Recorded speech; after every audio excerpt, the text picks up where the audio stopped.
Okay. I mean, Saquon made me an Eagles fan. That's the nicest guy I've ever met in my life. Okay, so we are really close, everyone. The only thing separating you from the cocktail hour is my boss and the world's largest asset manager. Okay, so we're ready. We're gonna hear this out. We're gonna close this out today. We're gonna hear from Brett Tejpaul, head of institutional at Coinbase, and Rob Goldstein, the chief operating officer of BlackRock, to discuss how crypto is changing financial markets. Everyone, please welcome Brett and Rob.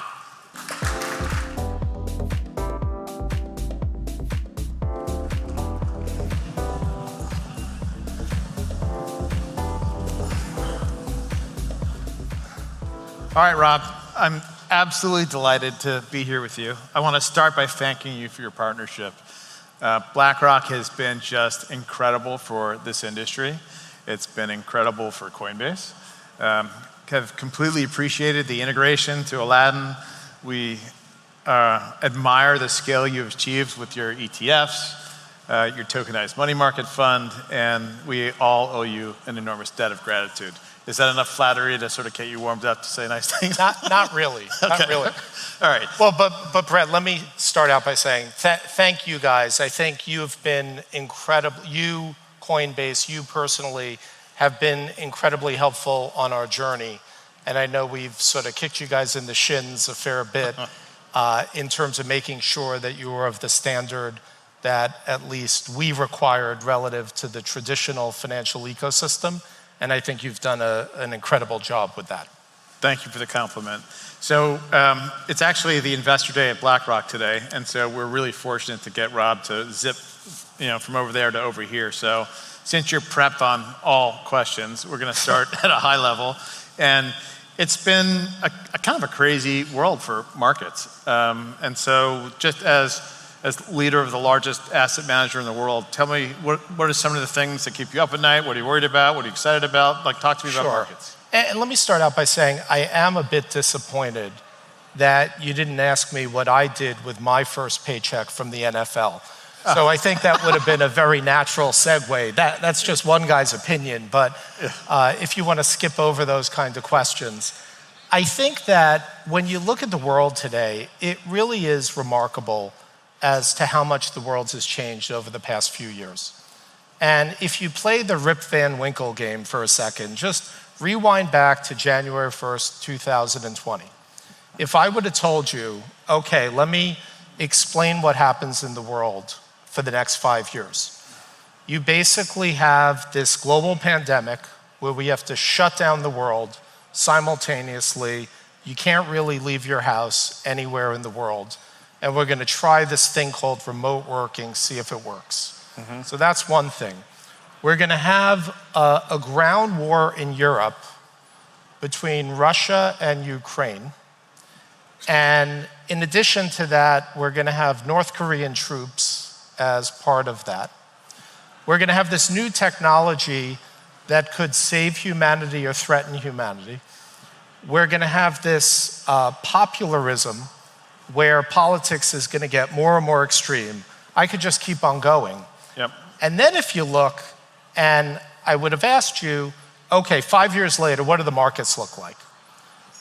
There is no permutation, I think, where you would recognize how resilient the financial ecosystem has been, how resilient the real economy has been, just how robust the past few years have been. Mm-hmm. And I think there's a lot to be positive about. And I think we are more constructive on the world and the markets, notwithstanding everything that's happening. But at the same time, it's very important to realize that the world has just fundamentally changed.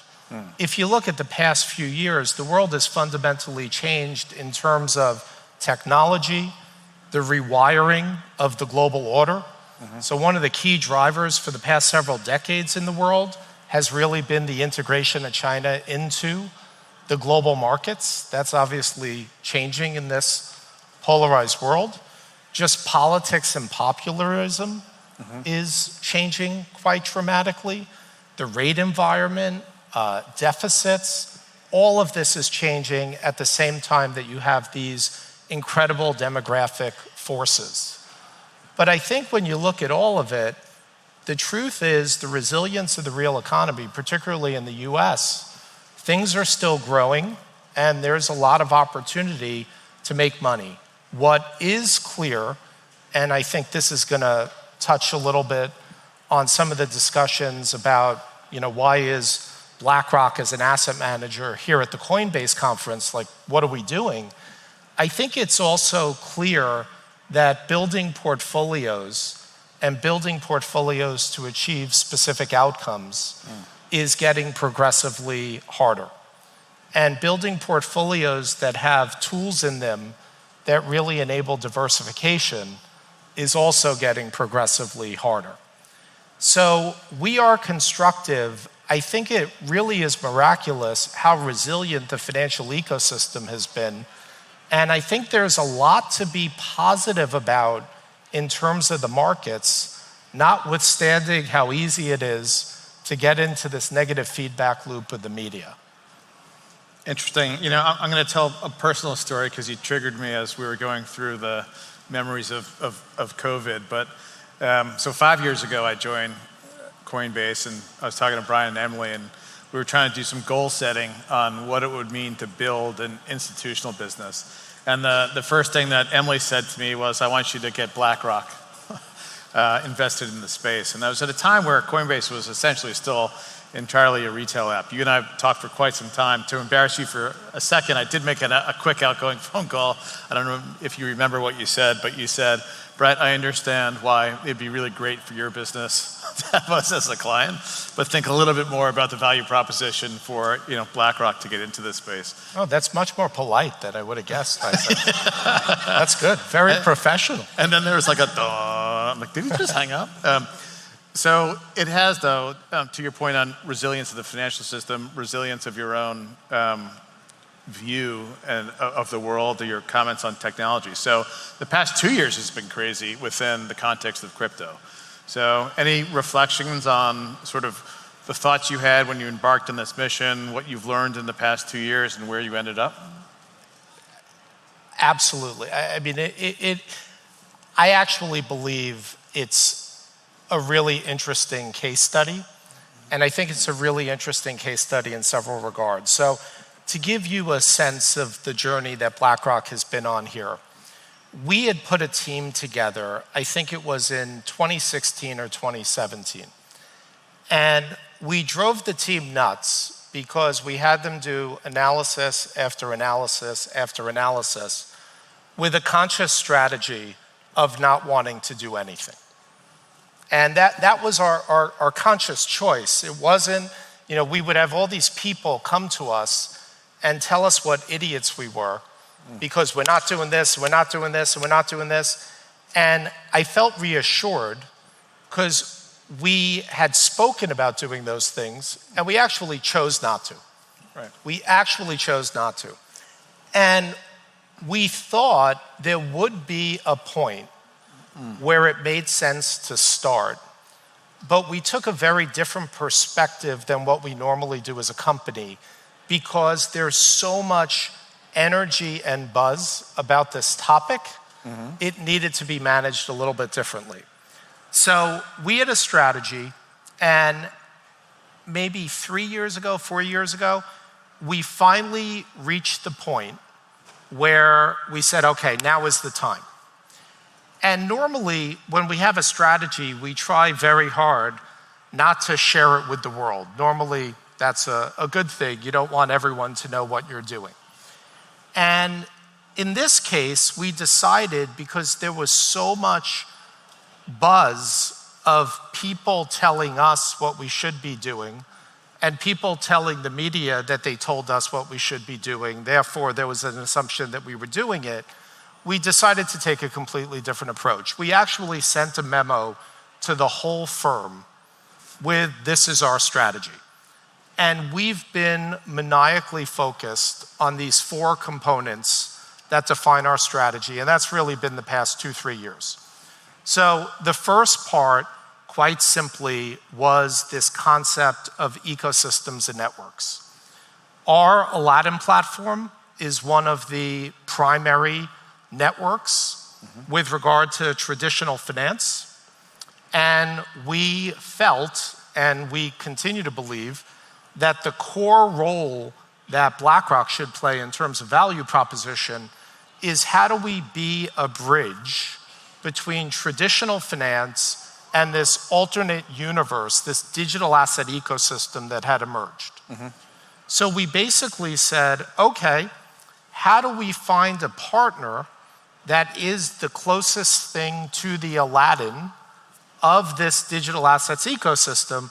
And that really led to our relationship with Coinbase. How do we bring together Aladdin and Coinbase in a way that would enable, and we just had our investor day, as you mentioned. So if there was a word cloud, the words whole portfolio would be quite prevalent on the word cloud. How do we enable this whole portfolio for our clients that is public markets, private markets, and digital assets and crypto? How do we enable all of those together? So that was the first component of the strategy, was this network component. The second component was we saw just incredible utility, and we believe it's still quite early innings.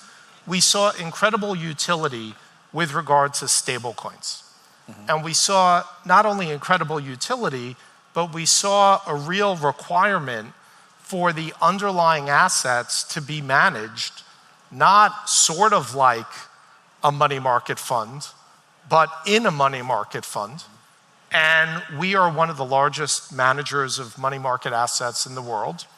And that led to our relationship with Circle, where we're the underlying reserve manager for USDC. So that was the second part of the strategy. The third part of the strategy was about access. And this is where we were ready to go, but we sort of had to wait for the starting gun to begin, and that was the beginning of IBIT, our Bitcoin exchange traded product that Coinbase is very involved with as a service provider, as the custodian, as a variety of different functions there. And when you look at IBIT, I think it's one of the most fascinating things, because what did we do? We enabled, through the boring old capital markets that hundreds of people had come to visit us and told us we're going to be going the way of the dinosaur in a few years. So we enabled, through those boring old capital markets, we enabled people to have institutional quality, to have BlackRock quality Bitcoin exposure. And that became the first, the fastest exchange traded fund to hit 30 billion, 40 billion, 50 billion, 60 billion, and last week, $70 billion. 72 billion. $72 billion in assets. I was going to say, but who's counting? I guess he's counting more than we're counting. $72 billion in assets. And I think that proved how many people wanted these exposures, but actually wanted them within their boring old whole portfolio of the capital markets. So that was that bridge strategy in terms of enabling that crossover between the two. And personally, I believe that's still just getting started. An interesting fact about IBIT that I think is quite remarkable is that of the 25 largest ETFs in the world, the youngest one, aside from IBIT, is 12 years old. IBIT is 18 months old. And I think that's a great demonstration to this ecosystem. I also think it's a great demonstration, to be candid, just everything in the world is happening faster. Everything is happening faster. And the last component of the strategy is about tokenization. And we really look at tokenization as a technology. And it's very interesting, at Investor Day that we had afterwards, during lunch, a lot of people were so energized about our BIDL tokenized liquidity fund that we have. And BIDL is technically the largest tokenized fund that exists. But it's only $3 billion. like this game hasn't even started yet. And we see a world where tokenized funds are going to be maybe not the default, but they're going to be a much more common option. And why? It's very simple. A lot of people, as the COO of BlackRock, I've easily had 100 people come in and pitch me on they have an idea to tokenize every stock and bond and how great that's going to be. And then when they leave, I go back to my day job. I look at my to-do list. My to-do list is almost infinite. And nowhere on my to-do list is like, we have a problem with stocks and bonds. Right. That isn't our problem. The marginal cost of another stock or bond trade at BlackRock is zero. The frictions that still exist are much more oriented towards funds. There's a legacy ecosystem that's been built over the past several decades that just has a lot of cost in it. It's slow. It doesn't scale that well. And I think that's a natural place for innovation and disruption just through technology. And tokenization at the end of the day is just a new technology within the wrapper that could enable better, faster, cheaper. The other component, which is why we're so excited about BUIDL and we believe it's just extremely early days, it is shocking how much friction still exists with just cash. That's unbelievable. It's unbelievable. And the ability to just make that also be better, faster, cheaper, I think we all know there's a lot of opportunity there. It just requires a new way of looking at the same old problem. I'm so pleased that you've carried the entire interview by yourself and you chose to open up and talk about this. I've been dying to talk about it for years, and I want to make a couple reflections about some of what Rob said. When you talk about bringing institutional capital into the world, it's not a trade. You didn't do IBIT to raise a few $1 billion on a $10 trillion asset manager. And the thesis needs to extend well beyond just a single point in time. So I'm glad you actually articulated your three-pronged strategy, which wound up achieving its first unbelievable outcome. So that's an important thing. It also maybe helps the room understand a little bit what it means to go through the diligence process and thought process around what a partnership means to bring assets to scale, what Rob would consider the minimum standard of quality and safety to launch a series of products. And Brett, let me spend a minute on that, because I think that maybe it may almost be more flattering to come from my mouth than yours, which is, we approached it as we started our relationship with you with regard to IBIT in particular. We approached it quite simple, which is there's a standard that we apply to all service providers at BlackRock. And why should that standard be any different for this alternate universe? And it was that simple. There's a bunch of technical things that need to be different, but like at the most basic level, that was, if we're going to put our brand on something, it should be no different. And that is the partnership that we're very appreciative of. Thank you. Appreciate that tremendously. So in this room, I've been trying to get everyone excited, and I want the next wave of institutional capital to enter the space, and we've seen this big change to regulation that's been talked about enough. But it's created another wave of enthusiasm. So there's all these large financial institutions that are looking at BlackRock and they're saying, wait, what? The largest asset manager in the world has the most successful ETF. They're involved in tokenized money market funds. The COO is talking about tokenization of funds broadly. What advice would you give to sort of the rest of the financial universe that are thinking about getting into this space now? It's a great question. I think from our lens, it's what I'm going to say is going to be very simple. Executing it is extremely hard. So I recognize that. But to us, it's very basic. You basically have a new set of exposures.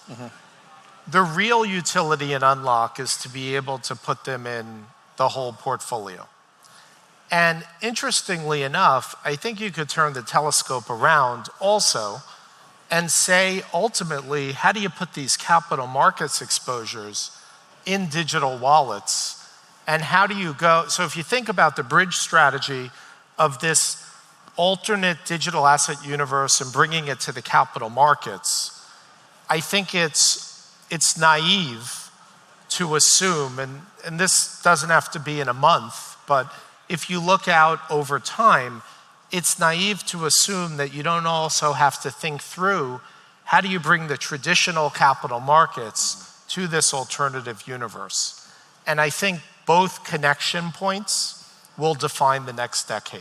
I couldn't agree more. And the best example of it, by the way, was the ETFs. So we got all thrown a curveball in the last minute. There were no in-kind creates. And so we were forced to try and figure out how to make old world meet new world, right? And so hopefully in the next version thereof, we're going to have more of a synthesis of those two things. So yeah, you're spot on. I agree with that. So any last thoughts about you want to leave with us in terms of what maybe next or what's to come? The only thing I would say, well, two things. One, we're very excited, and I think that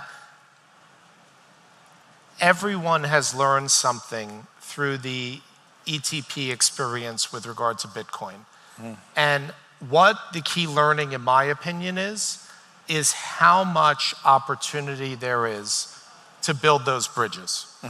So that's sort of point one. And then point two, from our lens, this set of activities, this game, is extremely early innings.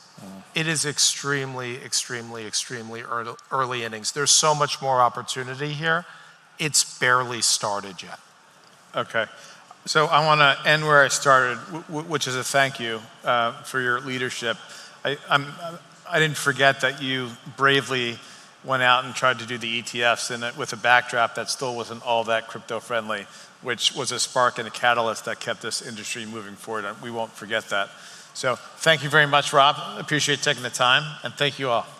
Great.